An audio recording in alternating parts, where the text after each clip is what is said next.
Hello friends, Richa GS के इस platform पे आप सभी लोगों का स्वागत है। तो आज की जो ये हमारी क्लास है बहुत ही महत्वपूर्ण क्लास है, क्योंकि एग्जाम के पॉइंट ऑफ व्यू से ये बहुत ही महत्वपूर्ण है। इसके अलावा जो भारत में महत्वपूर्ण लड़ाइयाँ हुई हैं वो ऐतिहासिक दृष्टि से भी बहुत ही महत्वपूर्ण हो जाती हैं, क्योंकि इतिहास में आपने देखा होगा प्राचीन काल से ही बहुत ज़्यादा लड़ाइयाँ होती आ रही हैं। लेकिन हम सारी लड़ाइयों के बारे में डिस्कस नहीं करेंगे जो बहुत ही ऐतिहासिक दृष्टि से महत्वपूर्ण है, जिनका इतिहास में बहुत नाम होता है, बहुत चर्चा होता है, वैसी लड़ाइयों के बारे में हम डिस्कस करेंगे। तो चलिए देखते हैं कि यहाँ पे देखते हैं भारत की ऐतिहासिक लड़ाइयाँ। तो भारत की ऐतिहासिक लड़ाइयाँ, तो यहाँ पे हमने देख लिया प्रमुख युद्ध यानी बैटल या लड़ाई, और वर्ष यानी किस वर्ष में कौन सी लड़ाई हुई। इसके अलावा परिणाम क्या निकला, इन लड़ाइयों का परिणाम क्या निकला, ये हम डिस्कस करेंगे। एक मिनट में मार्कर चेंज कर लूं। तो चलिए देखते हैं। तो पहला है तराइन का प्रथम युद्ध। ठीक है, तराइन का प्रथम युद्ध, आप सभी लोगों ने इस युद्ध के बारे में जरूर सुना होगा। तो तराइन का जो प्रथम युद्ध होता है ये किस वर्ष होता है और किसके किसके बीच लड़ा जाता है। तो तराइन का जो प्रथम युद्ध है, तराइन का जो प्रथम युद्ध है ये किसके किसके बीच किस वर्ष हुआ था। तो 1191 में। ठीक है, 1191 में तराइन की प्रथम युद्ध होता है 1191 में। ठीक है, तो 1191 में 1191 में तराइन का प्रथम युद्ध हुआ था। ठीक है, और ये युद्ध जो हुआ था किसके किसके बीच हुआ था, यानी इसका परिणाम क्या निकला था इस युद्ध का, तराइन के प्रथम युद्ध का परिणाम क्या निकला था। तो परिणाम यही निकला था कि पृथ्वी राज ने मोहम्मद गौरी पृथ्वीराज ने मोहम्मद गौरी को हराया। ठीक है, तो पृथ्वीराज ने मोहम्मद गौरी को हराया। ठीक है, तो तराइन का जो प्रथम युद्ध होता है 1191 में हुआ था, और इसका परिणाम क्या निकला। परिणाम ये निकला कि पृथ्वीराज ने मोहम्मद गौरी को हरा दिया, यानी युद्ध पृथ्वीराज चौहान और मोहम्मद गौरी के बीच में हुआ था, और इसमें मोहम्मद गौरी हार गया था। ठीक है, अब देखते हैं कि तराइन का जो द्वितीय युद्ध है, तराइन का जो द्वितीय युद्ध है, तो तराइन का द्वितीय युद्ध कब हुआ था, एक साल बाद ही हुआ था 1192 में। ठीक है, तराइन का जो द्वितीय युद्ध होता है 1192 में होता है, 1192 में होता है, और इसका परिणाम क्या निकलता है। इसका परिणाम ये निकलता है कि मोहम्मद गौरी ने पृथ्वी राज को हराया। ठीक है, तो भाई जब पृथ्वीराज ने मोहम्मद गौरी को पहले तराइन के पहले युद्ध में दबोचा था, उसी समय मोहम्मद गौरी को मार देना चाहिए। वो कहावत है ना कि घोड़े को कभी लंगड़ा नहीं छोड़ना चाहिए, क्योंकि इसके बाद वो घातक हो जाता है। तो इसी तरीके से क्या होता है, पृथ्वीराज ने मोहम्मद गौरी को हराया और उसे छोड़ दिया। अब इसमें एक साल बाद मोहम्मद गौरी ने एक साल बाद कड़ी परिश्रम से क्या किया, अपनी सेना को मजबूत बनाया और फिर पृथ्वीराज चौहान पे अटैक कर दिया। इसके परिणाम स्वरूप ये हुआ कि मोहम्मद गौरी की जीत हुई और पृथ्वीराज चौहान की हार हो गई। ये बहुत ही महत्वपूर्ण ऐतिहासिक लड़ाई है। ठीक है, तो मोहम्मद गौरी ने पृथ्वीराज चौहान को हरा दिया तराइन के द्वितीय युद्ध में, और ये युद्ध हुआ था 1192 में।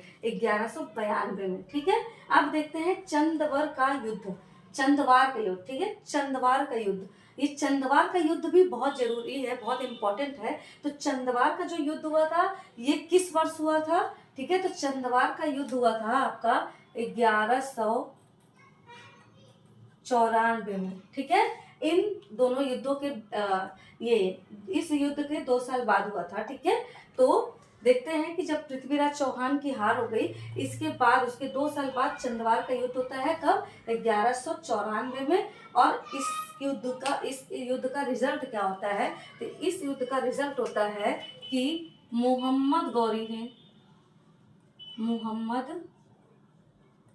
गौरी ने जयचंद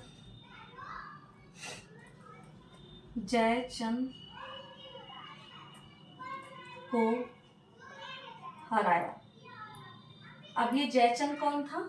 जयचंद कौन था? ये जयचंद कौन था? जयचंद पृथ्वीराज का ससुर था। ठीक है, जयचंद पृथ्वीराज का ससुर था। आपको अगर स्टोरी कुछ कुछ पता होगा तो आपको ये भी पता होगा कि पृथ्वीराज चौहान ने जयचंद की पुत्री को भगा के विवाह कर लिया था, जिससे ये बहुत ही आक्रोश में थे, पृथ्वीराज चौहान से बेहद चिढ़ते थे, नफरत करते थे। तो इन्होंने क्या किया? मोहम्मद गौरी का साथ दिया पृथ्वीराज चौहान को हराने में। पृथ्वीराज चौहान को हराने में मोहम्मद गौरी का साथ दिया राजा जयचंद ने। ठीक है, अब क्या हुआ कि राजा जयचंद ने मोहम्मद गौरी का साथ दे दिया। अब क्या हुआ? पृथ्वीराज चौहान हार गए। अब इसके बाद क्या हुआ? जब मोहम्मद गौरी पृथ्वीराज को हरा सकते हैं तो राजा जयचंद किस खेत की मूली है। ठीक है, तो इसने क्या किया? पहले तो पृथ्वीराज चौहान को हराया, उन्हें मार दिया। इसके बाद चंदवार के युद्ध में क्या होता है? जयचंद को भी हरा देता है, राजा जयचंद को भी हरा देता है। ठीक है, तो जब ये इनका सगा नहीं हो सका, जयचंद जो कि भारतीय राजा कभी एकजुट रहे नहीं, यूनिटी में रहे नहीं, इसी वजह से विदेशी आक्रमण बार बार होते रहे और भारतीय राजाओं को हार का सामना भी करना पड़ता है, क्योंकि कोई ना कोई भारत का एक लंका भेदी होता है जो जाके सारे भेद खोल देता है। तो इसी वजह से कभी यूनिटी तो भारत में रही नहीं, इसी वजह से विदेशी आक्रमण हमेशा भारत में होते रहे। ठीक है, तो चलिए देखिए, हमने तराइन का प्रथम युद्ध देख लिया, तराइन का द्वितीय युद्ध देख लिया, चंदवार का युद्ध देख लिया जिसमें मोहम्मद गौरी ने खुद राजा जयचंद को भी रास्ते से हटा दिया। आप देखते हैं पानीपत की पहली लड़ाई, ये भी बहुत ही इंपॉर्टेंट है। तो पानीपत की जो पहली लड़ाई होती है वो कब होती है? पानीपत की पहली लड़ाई, तो पानीपत की पहली लड़ाई कब होती है? 1526 में, 1526 में। ठीक है, 1526 में क्या होता है? पानीपत की पहली लड़ाई होती है। तो पानीपत की पहली लड़ाई 1526 में हुआ और किसके किसके बीच हुआ? कौन जीता कौन हारा?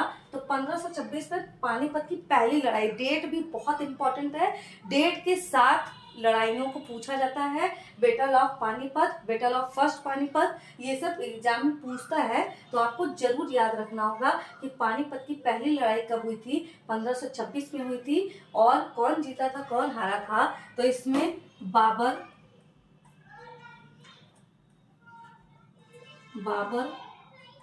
ने